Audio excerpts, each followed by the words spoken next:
One thing we focused on was enlargement to the Balkans, an issue which has been, I think, neglected in Brussels, in the EU, for the last few years. And one of the most interesting things, coming to Serbia, I was expecting to discuss enlargement, but one of the interesting things was the connection that one or two of the speakers drew between some of the internal difficulties of the EU on what are sometimes called rule of law issues with governments like Poland and Hungary, and how those sorts of issues are perceived in accession candidate countries like Serbia. The argument that one of the panelists made was, if Serbs are watching the EU struggle to deal with countries that are apparently violating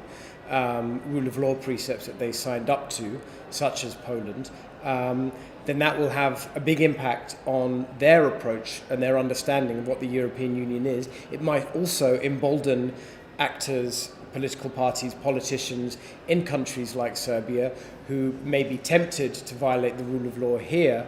to go further than they might otherwise do. So I think that was one of the crucial things that came out of the panel, and it was very useful to hear about that here in Belgrade.